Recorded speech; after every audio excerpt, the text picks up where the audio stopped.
Welcome to Not Milk Never Milk. Subscribe if you're lactose intolerant. In this video, I will explain how to program a Dodge Caravan key fob. First, gather all your key fobs, both new and existing, as they must all be programmed at the same time. Make sure your vehicle's battery is in good condition to avoid interruptions. This process involves a specific sequence of steps that need to be followed precisely. It's a straightforward task once you understand the timing. Let's get started with the initial setup. To begin, insert your currently working key into the ignition. Turn the key to the on position, but do not start the engine. Now, quickly cycle the key from on to off 4 times within a 6-second window.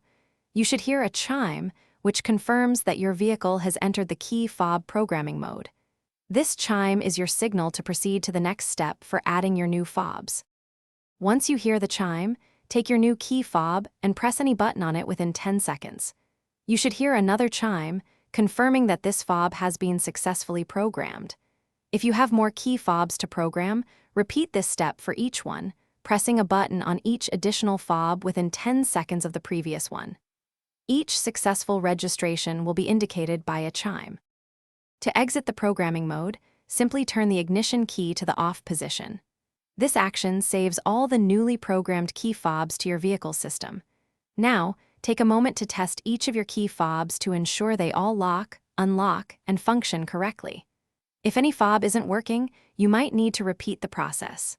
Also, remember to check the description below for a link to great deals on smart speakers and other cool tech. Thanks for watching. If this was helpful, leave a like and consider subscribing. See you next time.